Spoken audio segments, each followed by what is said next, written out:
다 함께 매일 드리는 기도를 드림으로 11월 6일 수요일 새벽 기도회를 시작하겠습니다.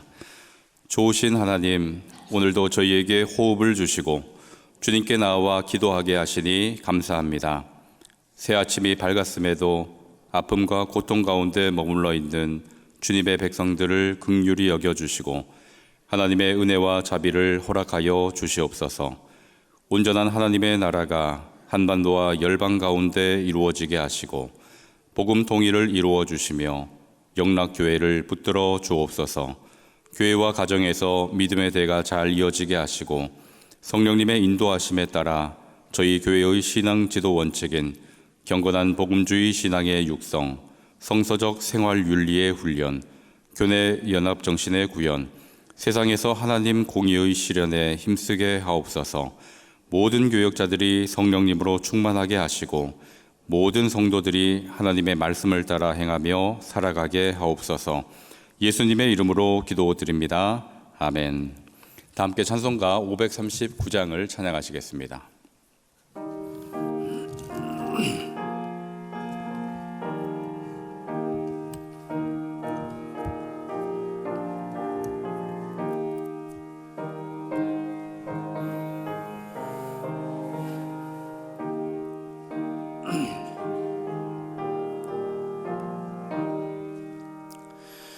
너 예수께 조용히 나가 내 모든 짐 내려놓고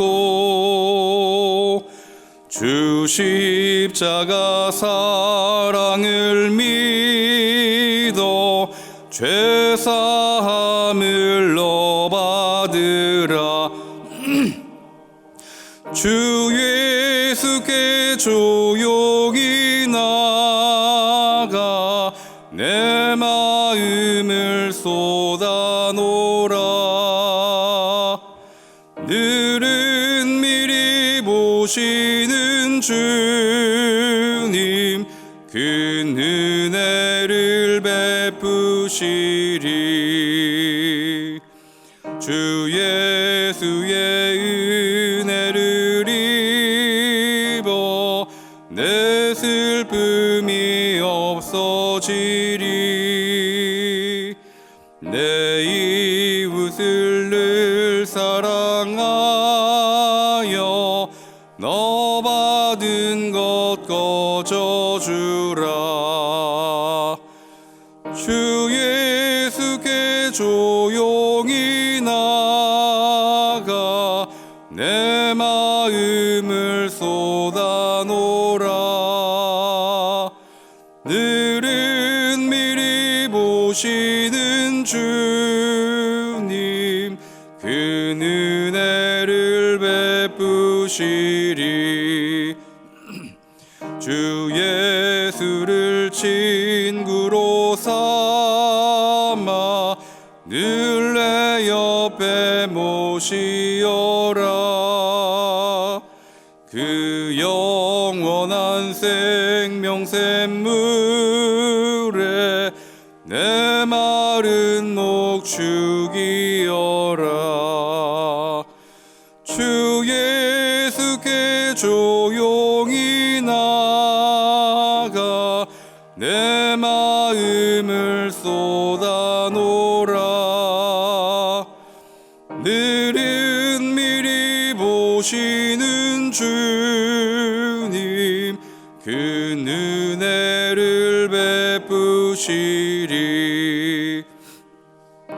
주님과 사귀어 살면 새 생명이 넘치리라. 주 예수를 찾는 이 앞에 밝은 빛 비추어라. 주 예수께 조용히 나가 내 마음을 쏟아놓으라. 늘은 미리 보시는 주님 큰 은혜를 베푸시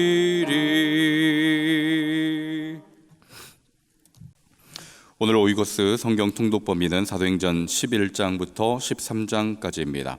그 중에 저희에게 주시는 하나님의 말씀은 사도행전 12장 1절에서 5절 말씀입니다. 사도행전 12장 1절에서 5절 말씀을 한 절씩 교독하시고 마지막 절은 합독하시겠습니다. 그때 헤롯 왕이 손을 들어 교회 중에서 몇 사람을 해하려 하여 유대인들이 이 일을 기뻐하는 것을 보고 베드로도 잡으려 할새 때는 무교절 기간이라.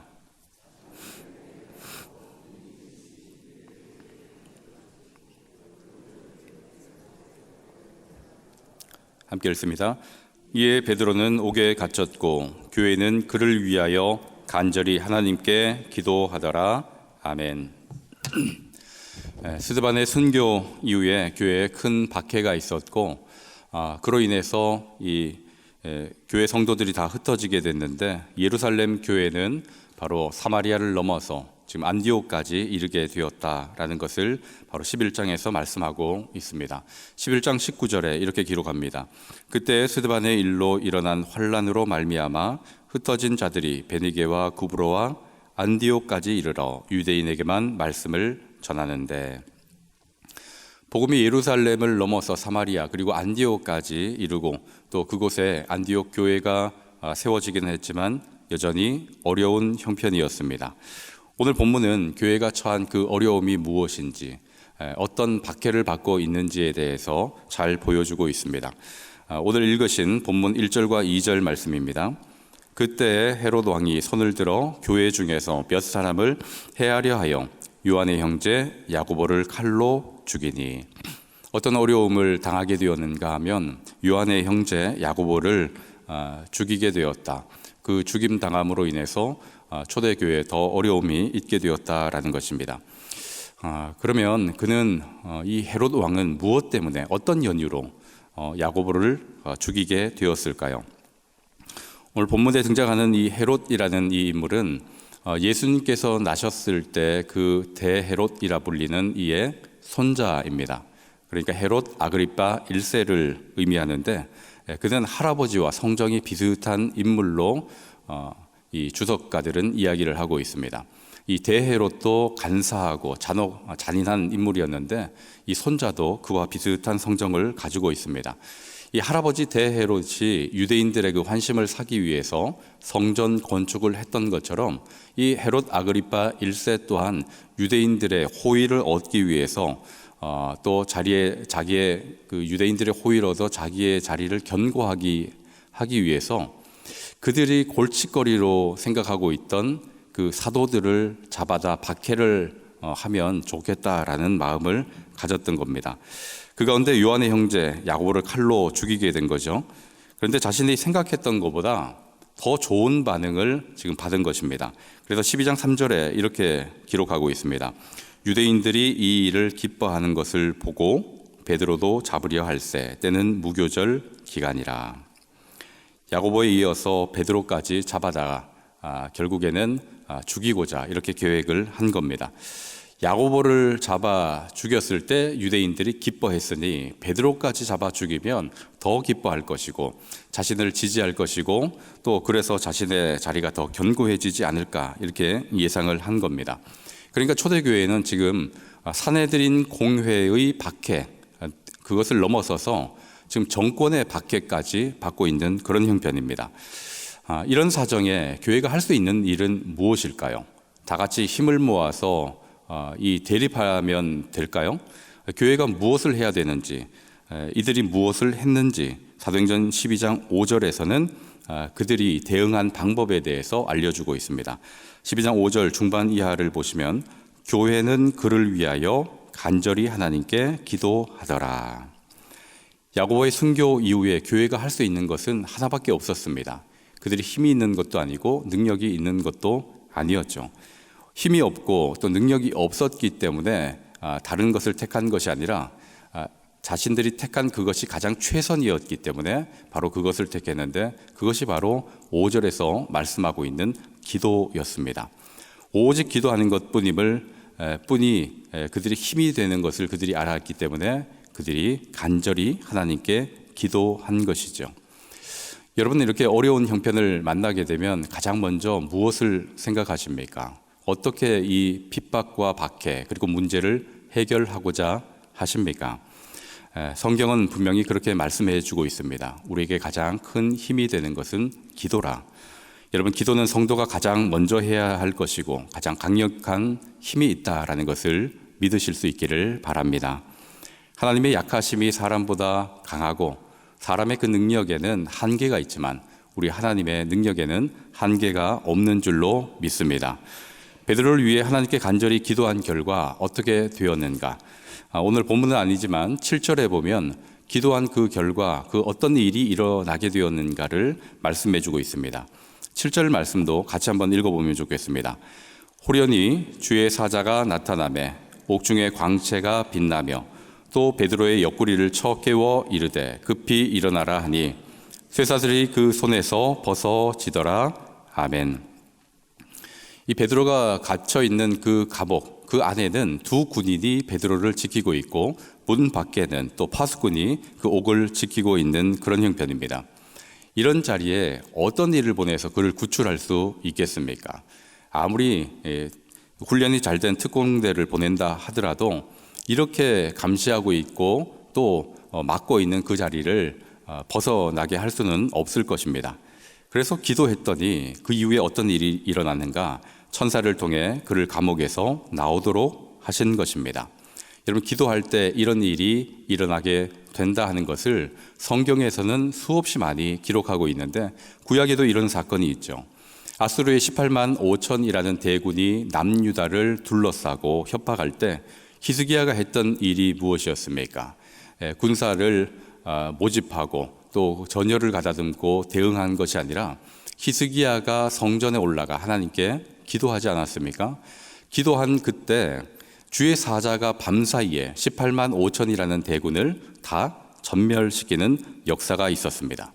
여러분, 기도하면 하나님께서 하나님의 방법대로 역사하시는 줄로 믿으시기를 바랍니다.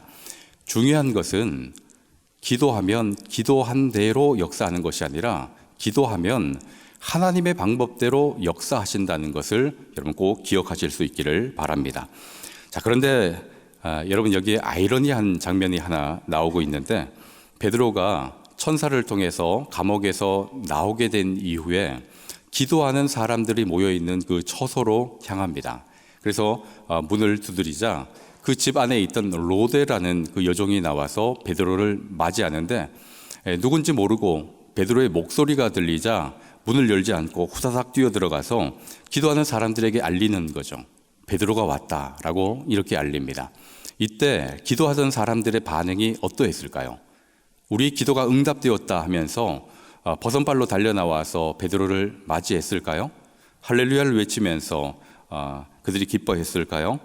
베드로를 위해 기도하던 사람들이 보였던 그 반응, 여러분 그 반응을 우리 같이 한번 읽어보면 좋겠습니다. 사도행전 12장 15절 말씀입니다. 함께 읽습니다. 그들이 말하되 네가 미쳤다 하나 여자아이는 힘써 말하되 참말이라 하니 그들이 말하되 그러면 그의 천사라 하더라. 아멘. 지금까지 베드로를 위해서 기도하지 않았습니까? 교회는 베드로를 위해서 하나님께 간절히 기도하더라 이렇게 기록하고 있습니다. 그렇게 그들이 기도해 왔습니다. 그런데 정작 베드로가 자신들 눈앞에 나타나자 믿지 않게 된 것입니다.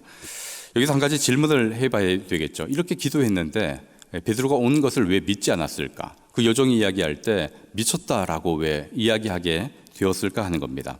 여기서 한 가지 질문해 볼 것은 그렇다면 그들이 기도했던 그 내용이 무엇인가 하는 것입니다. 무엇을 위해서 기도했을까요? 야고보가 죽었기 때문에 베드로까지 죽으면 안 된다. 더 큰 어려움에 처한다. 그래서 베드로의 생명을 위해서 기도했을까요? 베드로가 안전하게 그 감옥에서 나오기를 위해서 기도한 것일까요? 앞선 이 기도의 내용들을 보면 베드로의 생명을 위해서 그들이 기도하지 않았을 것입니다. 베드로가 감옥에서 나오는 것을 염두에 두고 그것을 목적 삼아 기도하지 않았다라는 것을 우리가 주일에 보았던 그 본문에서 발견할 수가 있습니다. 여러분, 주일에 본 사도행전 4장 29절 말씀을 한번 다시 보시겠습니까? 4장 29절 보면 그들이 사내들인 공회에 협박을 받고 있는 그때 이 사도들과 이 성도들이 함께 모여서 기도했던 내용입니다. 이때 베드로와 요한이 그들의 위협당함을 알리자 그들이 함께 어떻게 기도했는가? 4장 29절입니다. 주여 이제도 그들의 위협함을 굽어 보시옵고 또 종들로 하여금 담대히 하나님의 말씀을 전하게 하여 주시오며. 여러분, 그 전과 후 그들이 기도했던 내용을 면밀히 살펴봐도 그들이 자신의 생명을 위해서 기도한 장면은 단 하나도 나오고 있지 않습니다. 공회를 해산시켜 달라고 기도하거나 그들의 위협을 무력화시켜 달라고 기도하지도 않았습니다. 그리고 더 나아가서 자신들의 안전, 이 공동체를 지켜달라고 그런 기도도 하지 않았습니다. 그들이 오롯이 기도했던 것은 끝까지 또 담대히 하나님의 말씀을 전하게 해달라고, 바로 그것을 위해서 기도드렸죠. 초대교회 성도들이 드린 이 기도의 맥락에 이어서 이 하나님께 간절히 기도했던 이 기도의 내용도 마찬가지일 것입니다. 베드로를 위해서 기도했다는 것은 그의 생명을 구하기 위해서 기도한 것이 아니라 베드로로 하여금 그들의 위협과 그 협박 속에서도 담대히 하나님의 말씀을 끝까지 증거할 수 있게 해달라고, 그리고 그것을 통해서 예수 그리스도의 이름이 드러날 수 있게 해달라는 그 기도를 하나님께 간절히 드렸을 것입니다. 그런데 기대하지 않았던 베드로가 나타나니 그들이 믿을 수 없었던 것이죠. 오늘 이 본문 속 5절 말씀을 여러분 주의 깊게 보실 수 있기를 바랍니다. 우리 5절 말씀을 다시 한번 읽어보시겠습니까? 5절 말씀입니다. 이에 베드로는 옥에 갇혔고 교회는 그를 위하여 간절히 하나님께 기도하더라. 아멘. 교회의 큰 위기 가운데 이 초대교회 성도들이 무엇을 위해서 또 어떤 기도의 내용을 가지고 기도했는가, 여기에 여러분 주목해 보실 수 있기를 바랍니다. 하나님께 간절히 기도하더라. 그 간절함이 무엇이었는가? 이 간절함, 그 속에 담겨 있는 그것에 여러분의 시선을 두시고 여러분의 마음을 두실 수 있기를 바랍니다. 여러분, 그들의 간절함은 오롯이 예수 그리스도의 이름이 드러나는 데 있었습니다. 그들의 간절함은 하나님의 말씀이 증거되는 데 있었습니다. 병자가 낫는 것도, 예수를 믿고 회개하는 것도 바로 예수 그리스도의 이름, 그 하나님의 나라에 초점되어 있지 다른 간절함은 그들 속에 없었다라는 것을 볼 수가 있습니다. 여러분, 그들의 간절함에는 사는 데 있는 것이 아니라 죽는 데 있었던 것이죠. 그렇다면 오늘 우리의 간절함은 어디에 있는가를 보실 수 있기를 바랍니다. 오늘 이 새벽에도 기도하실 때 여러분 어떤 간절함을 가지고 이 자리에 오셨습니까? 그리고 어떤 간절함을 여러분 하나님 앞에 아뢰기를 원하십니까? 초대교회 성도들이 올렸던 그 간절함, 그것과 우리의 간절함을 여러분 비교해 보실 수 있기를 바라고, 또 우리의 간절함 안에는 나의 이름, 나의 자리, 나의 욕망이 들어있지 않은지를 여러분 살피시며, 혹 그러하다면 그것을 제하고 예수 그리스도의 이름을 증거하는 데에 대한 그 간절함이 여러분 마음에 자리 잡을 수 있기를 바랍니다. 여러분, 하나님께서 예수 그리스도를 우리에게 보내주시고 또 구원해 주시고 지금 이 자리에 하나님의 은혜를 입어 또 생명을 이어갈 수 있게 하신 그 이유가 어디에 있을까? 그것을 염두에 두시고 기도할 수 있으면 좋겠습니다.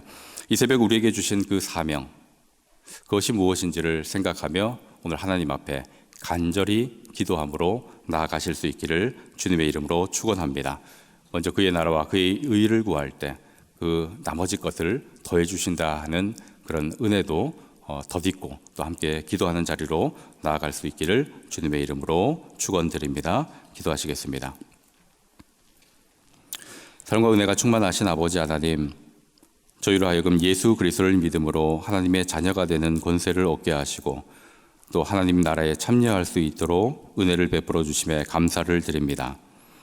아버지께서 저희에게 다음 없는 은혜를 주신 것은 하나님의 나라를 세워가는 데 있는 줄로 믿사오니, 저희의 안위와 평안을 추구하는 것에서 하나님의 나라와 예수 그리스도의 이름을 전하는 것으로 옮겨갈 수 있도록 인도하여 주옵소서. 더불어 이 나라와 민족의 하나님의 뜻이 이루어지도록, 또 주의 몸된 교회에 성령 충만한 역사가 있도록, 또 삶의 터전에 또 그의 나라와 그의 의가 이루어지도록 저희의 마음과 생각을 주장하여 주시고 간절히 하나님께 기도드리는 삶을 살아가게 하여 주시옵소서. 예수 그리스도의 이름으로 기도하옵나이다. 아멘. 다 함께 말씀을 통해서 주신 기도 제목과 합심 기도 제목으로 기도하도록 하시겠습니다. 먼저 그의 나라와 그의 의를 위해 간절히 기도하는 성도가 되게 하여 주시옵소서. 그리고 합심 기도 제목입니다. 수요 1, 2부 북한동포 사랑기도회를 통해 성도들이 북한을 품으신 하나님의 마음을 깨닫도록 위해서 기도해 주시고, 교인 감소로 위기 속에 있는 한국교회가 하나님을 의지하여 다시 일어설 수 있도록 위해서 기도해 주시길 바랍니다. 이렇게 기도 드린 후에 자유롭게 삶의 자리로 돌아가시면 되겠습니다. 함께 기도하시겠습니다. 사랑과 은혜가 충만하신 아버지 하나님, 저희로 하여금 하나님의 은혜를 입어 예수 그리스도 안에 거할 수 있게 하시고, 또 그 안에서 그 생명의 은혜를 입어 호흡하며 살아갈 수 있도록 허락하여 주심에 감사드립니다. 오늘 이 시간 주신 그 말씀을 통해서 저희의 삶의 의미와 목적이 무엇인지, 저희가 마땅히 하나님께 드려야 할 기도의 내용이 무엇인지에 대해서 다시금 생각해 봅니다. 초대교회 성도들이 큰 핍박으로 인해서 순교를 당하고 또 흩어짐을 당하였지만, 그들 내면에는 오로지 하나님의 말씀을 증거하고 예수 그리스도의 이름을 드높이는데 모든 관심과 초점이 있었음을 바라봅니다. 이에 반해서 우리의 간절함, 우리의 기도의 내용에는 무엇이 있는지요? 나를 위한 그 기도의 내용, 나의 이름이 드러나기 위한 그 기도의 내용, 또 나의 욕망을 채우기 위한 그 기도의 내용으로부터 하나님 기도의 방향이 바뀔 수 있도록 허락하여 주시옵소서. 하나님, 내 것을 채우기 이전에 주님께서 제게 주신 그 사명을 위해서 기도하게 하시고, 그것을 위해서 살아갈 수 있는 저희 모두가 되게 인도하여 주시옵소서. 오늘 수요 1부, 2부 북한동포 사랑기도회가 있습니다. 성도들이 북한을 품으신 하나님의 그 마음을 깨달을 수 있도록 주의 영을 더하여 주시고 그 마음을 열어 주시옵소서. 그래서 북한에 임하시는 하나님의 그 은혜, 또 북한을 바라보시는 그 하나님의 시선을 저희도 함께 느낄 수 있게 하여 주시옵소서. 하나님, 교인 감소로 위기 속에 있는 한국교회입니다. 코로나 이후 교육 교세가 급격하게 추락하고 있고, 또 교회의 그 위치도 점점 쇠퇴하며 비난의 자리에 가고 있습니다. 이러한 때 하나님, 회개함으로 주님 앞에 엎드리게 하시고 회개함으로 다시금 일어설 수 있는 한국